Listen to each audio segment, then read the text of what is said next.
Indianapolis, Indiana. But on a few moments, I'll just be joined with some of the sexiest men alive in payments. In fact, maybe we're thinking about a calendar for December. What do you guys think? We should put it into that. Today, we're going to talk about, is it good to go model ourselves over, we go to the Facebook groups, the LinkedIn groups, we see what everybody else is doing. We see this, aura of success that people are, and we just start trying to copy them. Is that good? Is that bad? What do we need to do? How do we be you in this great payments business? We're going to be talking about that over the next several weeks right here on the High Five. But as I do that, let me bring in the coolest men that I know. On the far left-hand side from Glenwood Springs, Colorado, where 70 continues to separate them from the rest of the world as it's closed down, I think still. Danny, how are you, sir? I'm doing good. I'm zoomed in. I'm ready for the High Five Friday. Happy Friday, High Five Nation. And yeah, I-70 is definitely closed down through the Glenwood Canyon. It's complete chaos in my little mountain town right now, but we get through it. That That is how it rolls. Sorry for the muting there. I had a double stream there for a second. My fault. Don't click on the stream button when it says, "Hey, YouTube just went live with a high five," and then I click on it. It's like 6 seconds behind. Of course, that's not a good idea. But let me bring up on the far center side. Well, the man who just continues to defy all odds, fights through all the things that would put the rest of us on flat on our backs and on the mat. Mr. Brian Linke. Brian, how are you this morning? How is life in northern Indiana? It's booming here, Nate. But let's go back. I mean, is this calendar thing like a real thing? I mean, are we doing that? I, I think there has to be a mock-up at least at some point. I think Michael Thomas might need to show up. We got some other, sexy man of payments. We got some other pay protect people. I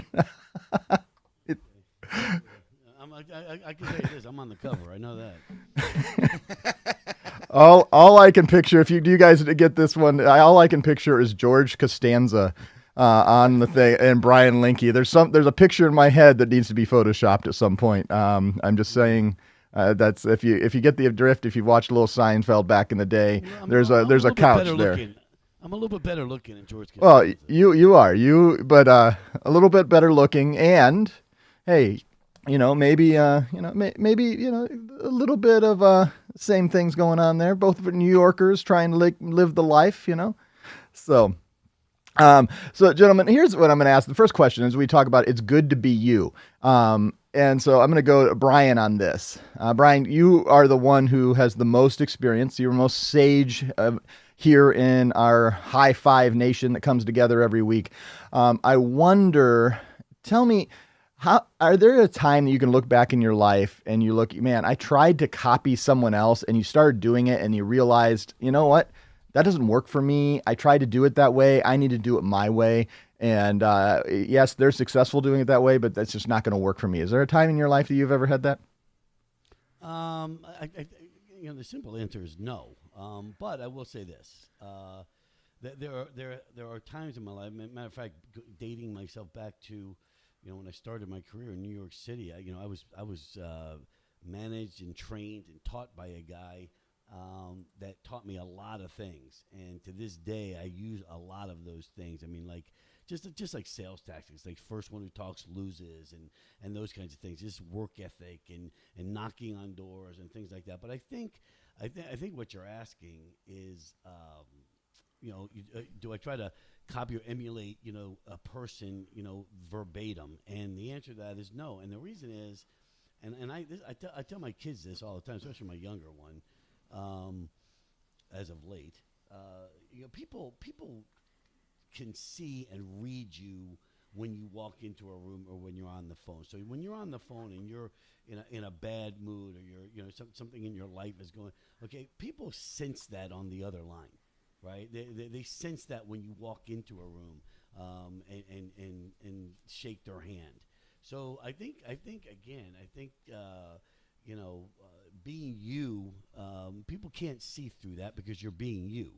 And I think when you try to be somebody else, I just think that you're now. There's nothing wrong with, again, taking some of the things that you learn in your life and implementing that into not only your business life, but into your personal life. And I just think that it's, it's just but to be you and only you is really important because again I think people, especially in today's day where everybody knows everything, there's a camera on you no matter what you do. People see through it. Yeah, no, I totally agree. And I think what I see often in our industry, and Danny, I'm going to come over to you on this, is as we've gotten more connected, more interconnected, we've been doing some things about how important it is to join some of the Facebook groups and learn from others and things like that. But then there becomes this other flip side of the coin that can be a little bit negative when we try to copy and emulate things that may not be who we are as a personality or who we are and what we've learned or even living to our values. And so we try to copy what someone else is doing and we just, we hit a roadblock, we hit a wall and we don't understand why. Well, they were able to do it. Why can't I do it? And then, all kinds of emotions can fit into that. I see that a lot, especially in these Facebook groups where people are like, hey, I just signed a 19 station deal. How great am I? And everybody else is thinking, well, that's what I want to do. That's what I want to do. And they try to copy that. But we all have to learn to be individuals and learn what makes us successful in this industry instead of just being copying and mirroring someone else. Correct, Danny? Yeah, and I think it's actually something that you can do both ways. Now, I'm obviously someone who's going to encourage partners and everybody to be authentic, be genuine, but you've got to get the core of what you're doing from somebody else. You've got to learn it. You've got to master it, whether it's trainings, whether it's actually going on site and shadowing, with somebody and actually learning the way that you want to do business, right? But the core of how you do it is from learning from others, right?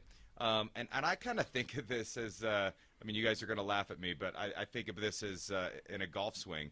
I mimic other really good players all the time. Whenever I play with them, the way that they hit the ball, the way that they, approach, the beginning of their shot and their finish, their follow through.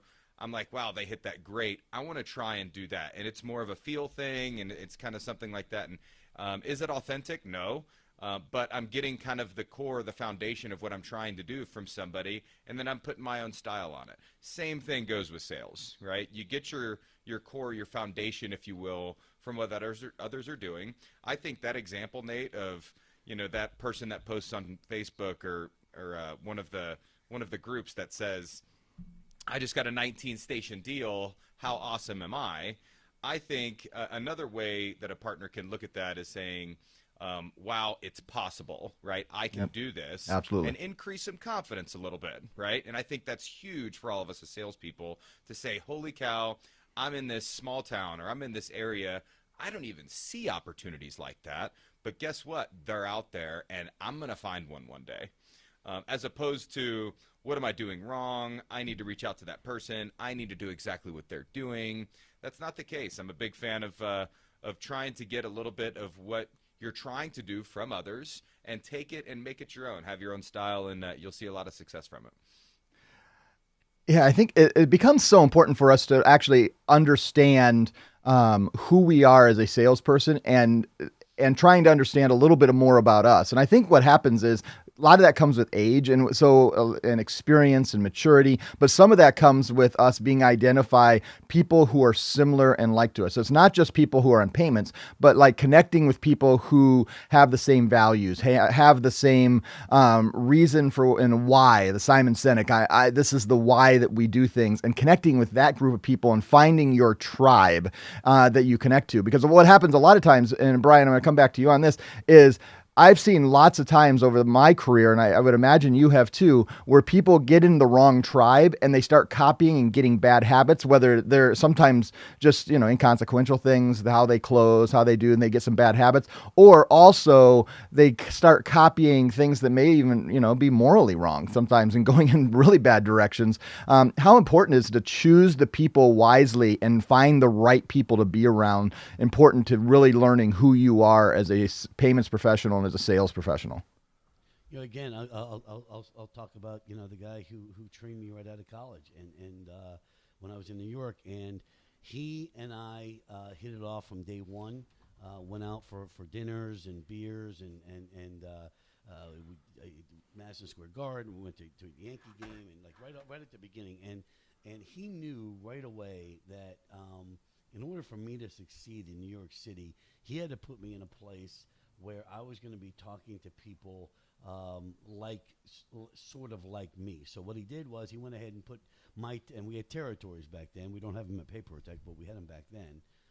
And he put me, 14th to 49th Street. For anybody who knows New York, they call that Hell's Kitchen, right in the heart of Manhattan, right? Times Square, the whole thing, from Broadway over to 8th Avenue. So you're right in the mix. And those people, especially back then, were the types of people that owned their own stores, owned their own businesses. I had guys taking hourglass. I mean, is that what they're called? The sand thing. Yeah. Okay, Yeah. where you turn it over. It gave me this much time. Go.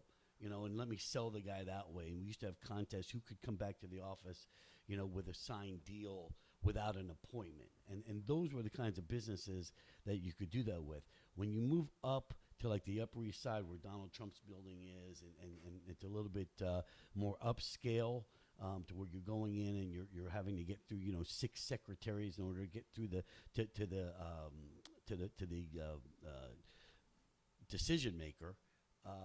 That just wasn't my thing. Proposals and numbers and sitting down with somebody and doing a thing. I was just in there, bam, And even if I had to come back, but it was that guy. Like a lot of, I had a lot of locksmiths and those kinds of guys that were, just fit my personality. So I think, each of us has to choose, those kinds of things in order to be successful. And I was just fortunate because I didn't know anything at the time, that a guy saw it in me and put me in a position to where I could succeed. I think, Danny, a lot of what's happened in our industry is as we've come closer together, as we accept more coaching, as we learn from each other, we learn from each other's mistakes, we can grow our portfolio faster by putting ourselves around the right people and making sure that we understand who we are and which things we're successful at. Can you think, Danny, of people and not using names, of course, that they start using a sales method that they aren't very good at, that if they would have chosen something that was a little more natural to them, that they would have been successful? I think the examples in my head are they try to do call centers and they really need to be doing face-to-face, door-to-door sales or a variety of things, and they were trying to copy something that just wasn't them. And when they finally found that niche that was them, that they really succeeded. And it's about keep trying that, find who you are.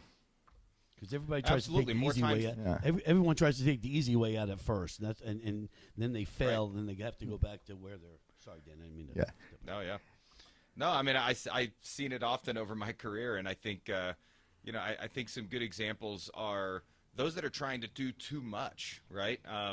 Like Brian, like you're saying, they try to take the easy way out. They go for some low-hanging fruit. Maybe they close a handful of deals and puts them on a pedestal, which you should be, right? You're closing business, you're building your portfolio, you're doing great, and you're like, well, I see these other people doing call centers. I see these other people sending out mailers. I see these others doing this.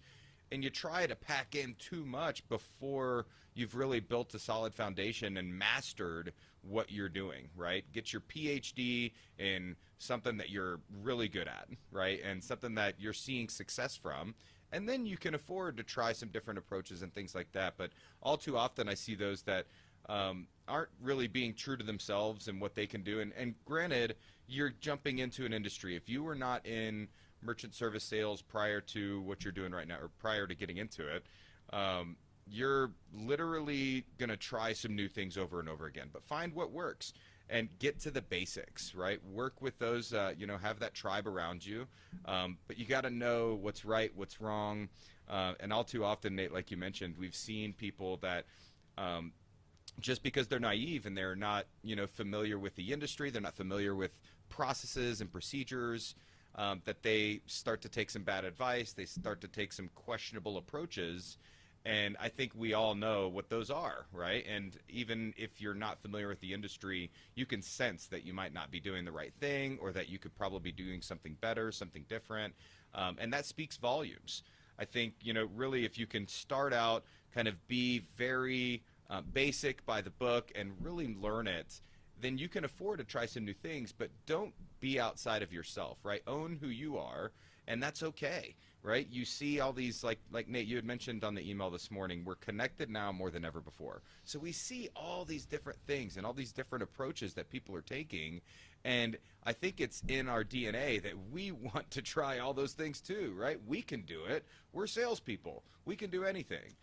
We're agile, right? And so we want to like, hey, that person's having success with this. Let's go there. But is that really who you are? And I think it's important to look at that and own who you are, and not be afraid to not do what others are doing and follow some of those paths, and just stick to what you're doing because it works.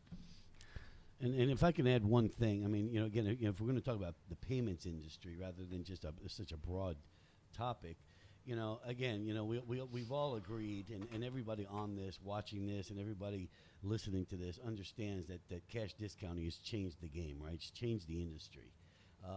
So when you're going after the cash discounting deals, which about 9 out of 10 of our partners are doing now, you have to be smart about it, right? I mean, cash discounting is what? It's small ticket items, lots of transactions, right? I mean, those are the kinds of businesses that you're going after. For example, you're going into a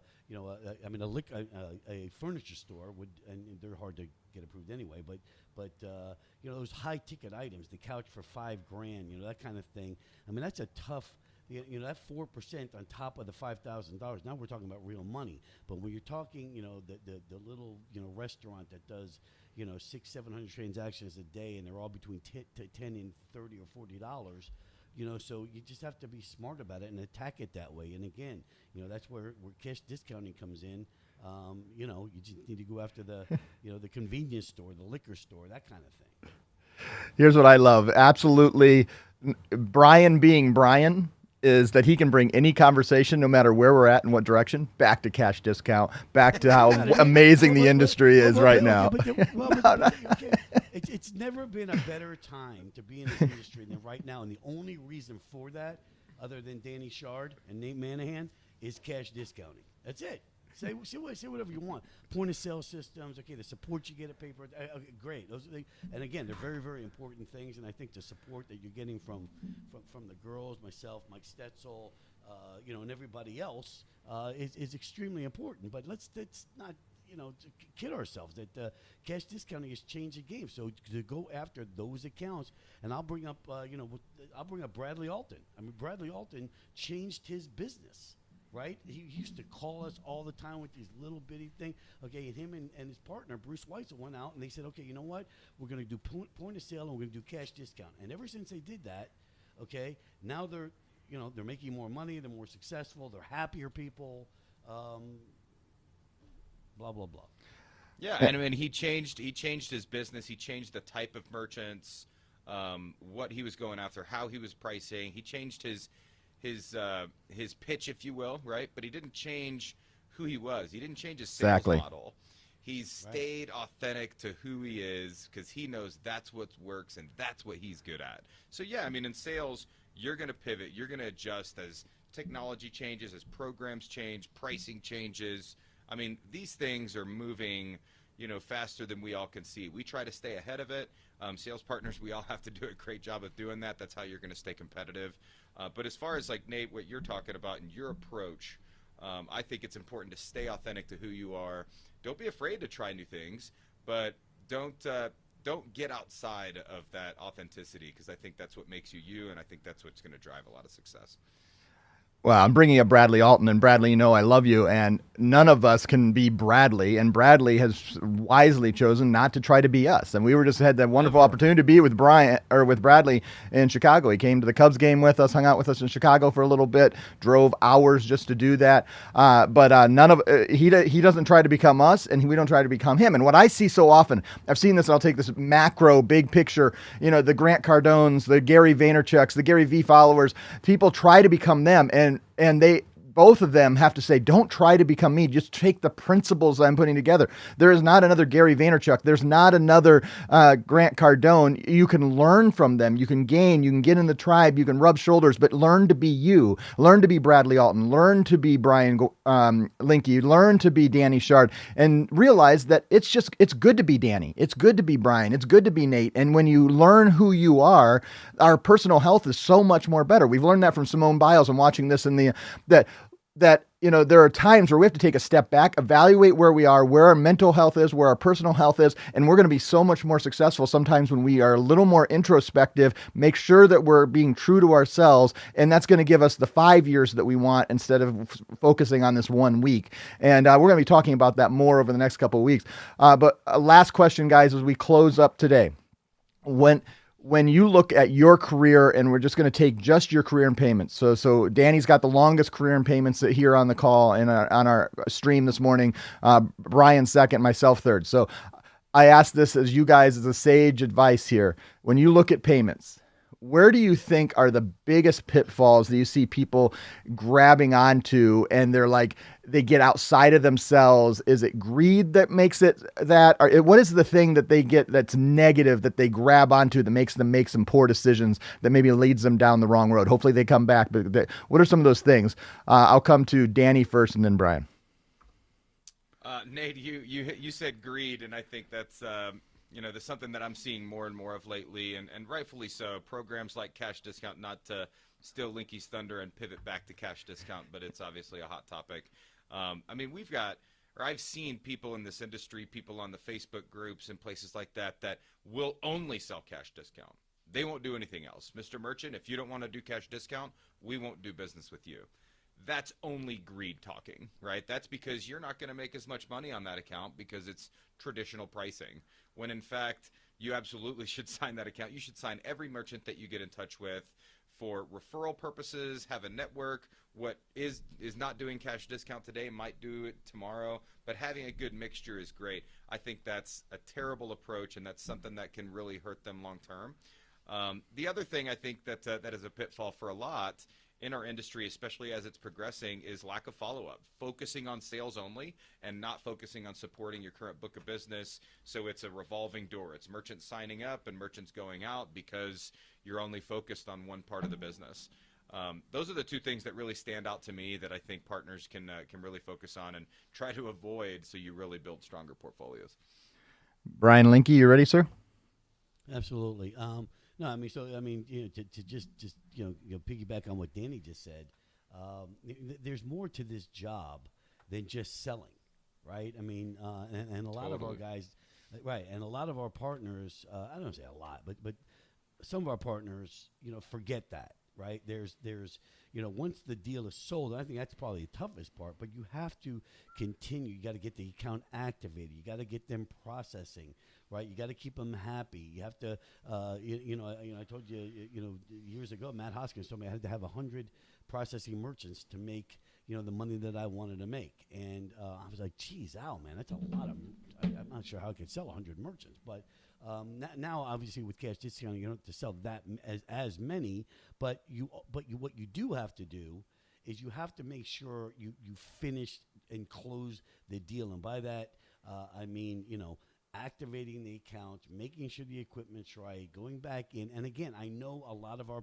salespeople don't like to do that or don't want to do that because, if they're doing that, they're not selling. But, the way this business works is, you can't live off of your bonuses, right? If your bonuses are, X amount and your residual is zero, there's going to come a time where, Mr. Hoskins and Mr. Shard and Mr. West, say, wait a minute. You're making all this money and we're making, because if you're making nothing in residual, that means that PayProTech is making nothing in residual. And if PayProTech is making nothing in residual, well, then you're not going to probably be with PayProTech a whole lot longer. Right, Dan? Danny's muted himself. There he is. Yeah. So activate the deals, get them processing. You'll just make so much more money, too, by doing that. I mean, because, we're in this business, for residual income, right? For the when you get out of bed in the morning, you're making X amount of dollars. That's nice. So yeah, activate the accounts, get them processing, get them happy, and everybody will be happy.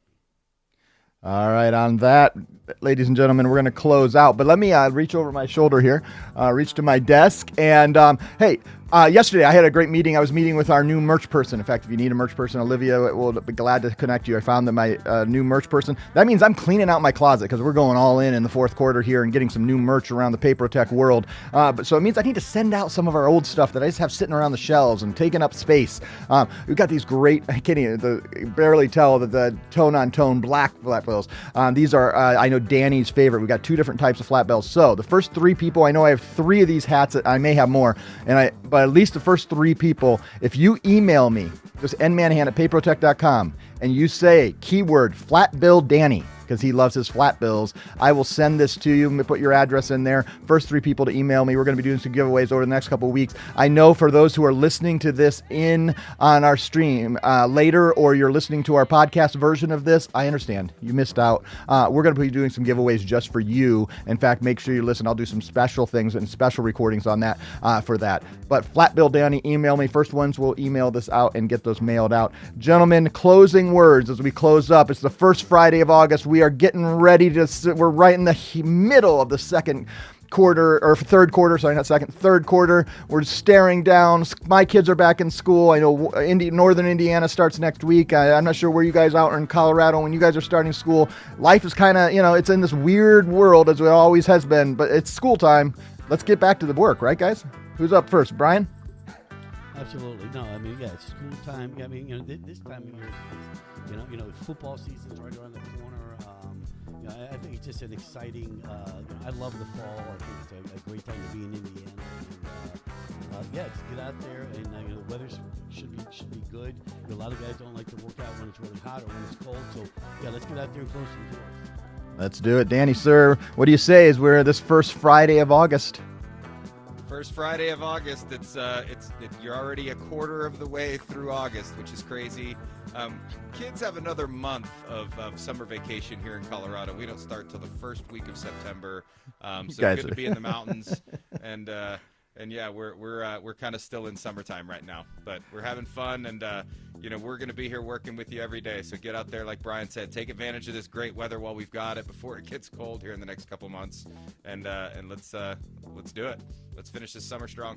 Absolutely. Well, as we continue going through, and we're going to talk about you be you. As we talk about at Papertech, we are focused on making you successful, not making Papertech successful. We're successful and you're successful. And that comes when it comes to our white labeling program and really everything we do. And we'll be talking about that. But if you are currently not a partner of Papertech.com, just go to partners.papertech.com, click schedule a conversation. Danny and his team, maybe you'll get lucky. And get to talk to Brian. You get to, even luckier and get to talk to Danny, but get the chance to learn a little bit more about the Papertech program. You can hear Brian right in there. You never know what's happening out there. But you can go to partners.papertech.com, schedule that conversation. We'd love that. If you're just, you're a partner with Papertech, you've been jumping in, jumping out, hey, email partners@papertech.com. Say, hey, I'm ready to get going. One of our relationship managers or one of our trainers. Let's make every day count. Thanks so much for watching. Thanks for being part of the high five. And as I bring everybody up, we say high five, everybody. Oh, look at that. Another flat bill right on the head. Talk to you guys later. Be authentic. I'm going to own that tag, Flat Bill Danny. So let's be authentic, people. There we go. All right. Cheers. Peace.